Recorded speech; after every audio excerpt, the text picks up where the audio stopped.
আপনারা একটু থামেন, স্যার একটু কথা বলবে, আপনারা একটু থামেন, একটু সময় স্যার কি বলে শোনেন।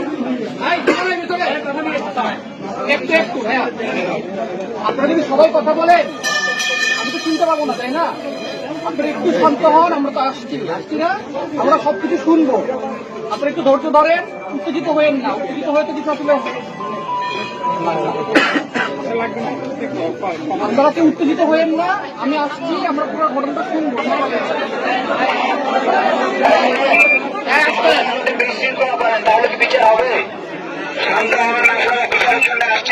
পুলিশ আমাদের উপর যে হামলা করেছে তার আগে বিচারের কথা বলবে, তারপরে আপনি তার না আপনি ভিতর থেকে আসেন, আপনি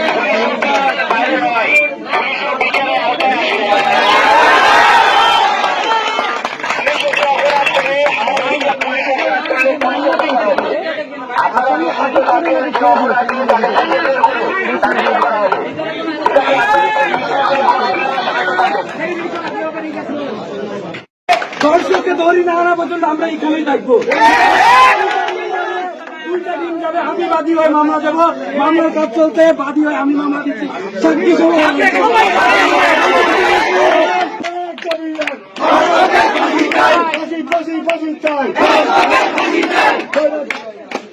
দর্শকের কালো পুড়িয়ে দাও, চালো রে চালো, আগুন জ্বালো একসাথে দর্শকের বিরুদ্ধে, action to action, direct action, action to action, action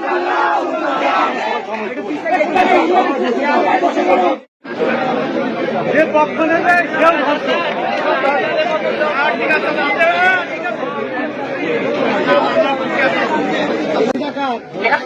ভাইয়া প্লিজ একটু থামেন, আচ্ছা সবাই একটু শুনেন, আমার মনে হয় এটা সবার জন্যই ভালো হবে।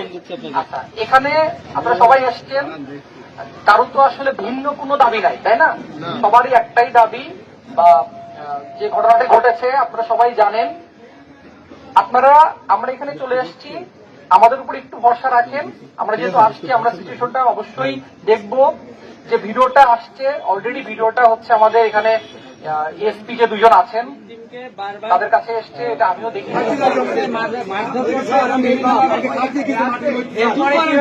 এই অভিযোগটা নিয়েই আজকে কিন্তু আসা হয়েছে, এর বিরুদ্ধে আইনানুগ ব্যবস্থা নেওয়া যায় আমরা জানি। জামিনে থাকছে ওইটা একটা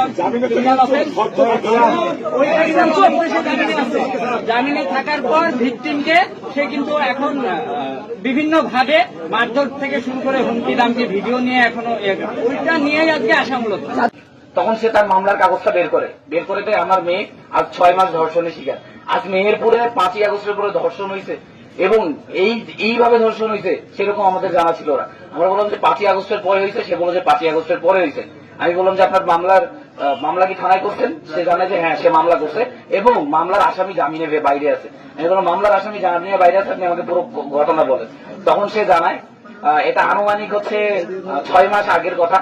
6 মাস আগে তার মেয়ে, সে হচ্ছে মানসিক প্রতিবন্ধী, এবং তাকে চকলেটের প্রলোভন দেখিয়ে 9 বছরের একটা শিশু বাচ্চা তাকে নিয়ে যে একজন ধর্ষণ করে, বায়েজিদ নাম, এবং তার বন্ধু উপর থেকে ভিডিও করে, সেটাকে ভিডিও ধারণ করে সেই ভিডিওটা তার পরিবারকে পাঠায় 1 লক্ষ টাকা চাঁদা দাবি করে। যে 50,000 টাকা দিতে পারে নাই, এই জন্য তাদের ভিডিওটা সোশ্যাল মিডিয়ায় তারা আপলোড করে দেয়।